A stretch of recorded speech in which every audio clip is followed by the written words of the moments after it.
About a year ago, my little brother and his soccer team were without a coach.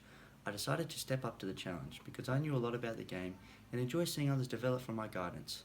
My parents helped me make this decision as they thought that it would be a good idea to see if I liked teaching. Once I became the coach, the team's parents thought I wouldn't be mature enough to take control of the team, which reflected in the kids misbehaving and not listening to what I was saying. Trainings became harder due to the players' attitudes and lack of effort towards the drills. That's when I came to the realization that I needed to gain their respect through getting to know them as players, but also take on a more professional, strict leadership role. Once I was more familiar with the boys as players, I could construct training sessions based on their strengths and weaknesses. As the team went through these drills, they started to show a lack of any team communication skills or teamwork. Once they showed me they couldn't play as a team, I enforced passing, defending, and communication drills to try and improve their teamwork. I started off the first week with concentrating on communication skills in order to demonstrate how it develops an understanding amongst every player and the role they play. Often the players considered my drills to be boring, which led them to muck around without considering the purpose of the drill. When my drills were not being completed as intended, I had to call the team into me. I provided them with an example of importance of communication within the team and how it affects our game. After showing the meaning behind the drill and putting it into perspective, they understood. At the end of the session, I gathered them around and asked every player about communication within the team, allowing each player to share and build on each other's ideas, helping them improve their understanding. After explaining the purpose of the drills, I started to see the boys giving it more effort, and our trainings were becoming better and we were winning it as a team. Finally, after completing all the trainings I had implemented in order to bond our team, our first game had arrived for this weekend. It was a Saturday, 10 a.m. in 30-degree heat, 1 hour before the game, which gave the boys time to change into their gear and warm up. As more of the team arrived, they became louder, battling over each other's voices and grew more restless and eager for the game. Once they had all finished putting on their gear and prepping themselves for the game, I called for their attention to me and the board.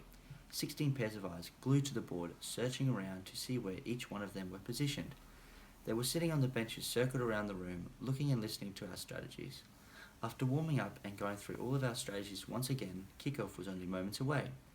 Finally, the whistle was blown and all you could hear were the parents shouting out instructions at their kids and the boys looking lost, as if they forgot everything from our trainings. For the full first half, they ran around looking like they had never played or trained as a team before. At halftime, I gathered them around me in a huddle and told them that in football we need to take risks in order to be successful, and if it doesn't work, we can always learn from our mistakes. I told them to go out there with no fear, no regrets, and attempt all of our defensive strategies and communication skills. Once the whistle blew for the second half, all the boys started to shout out information at each other, getting closer to the goal, electrifying the crowd. This gave the boys a positive reinforcement due to the constant praise from the crowd. Once the boys started attempting more and more strategies, they came closer to scoring and were defending extremely well, not allowing the opposition to even get a shot off. With only a couple of minutes to go, the boys finally came together and scored as a team to finish the match and start the season with their first win, which the crowd and I were tremendously proud of. When I started, the boys were disconnected as a group, but strong as individuals. They didn't know where they fit in the team or what role they had to play. In the training sessions, I focused on implementing the idea that by completing tasks as a team, it would strengthen their own skills as well as each other's. Being young, I was also more open to listening to the players and to taking on board any feedback they had for me. This produced a collaborative space where everyone had the freedom to express their own ideas and have their voice heard, creating new opportunities to improve our strategies. Quickly, everyone developed a sense of belonging and knew their place in the team. When I think of students these days, I think back to the team I coached.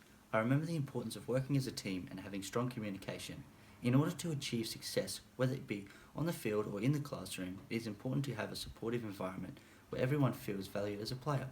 It is crucial to take on feedback, even as a teacher.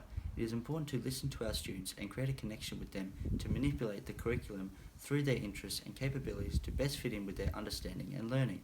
I also believe that as teachers we need to provide praise, just like the crowd did during the game, to increase the students' players' motivation and confidence to do well.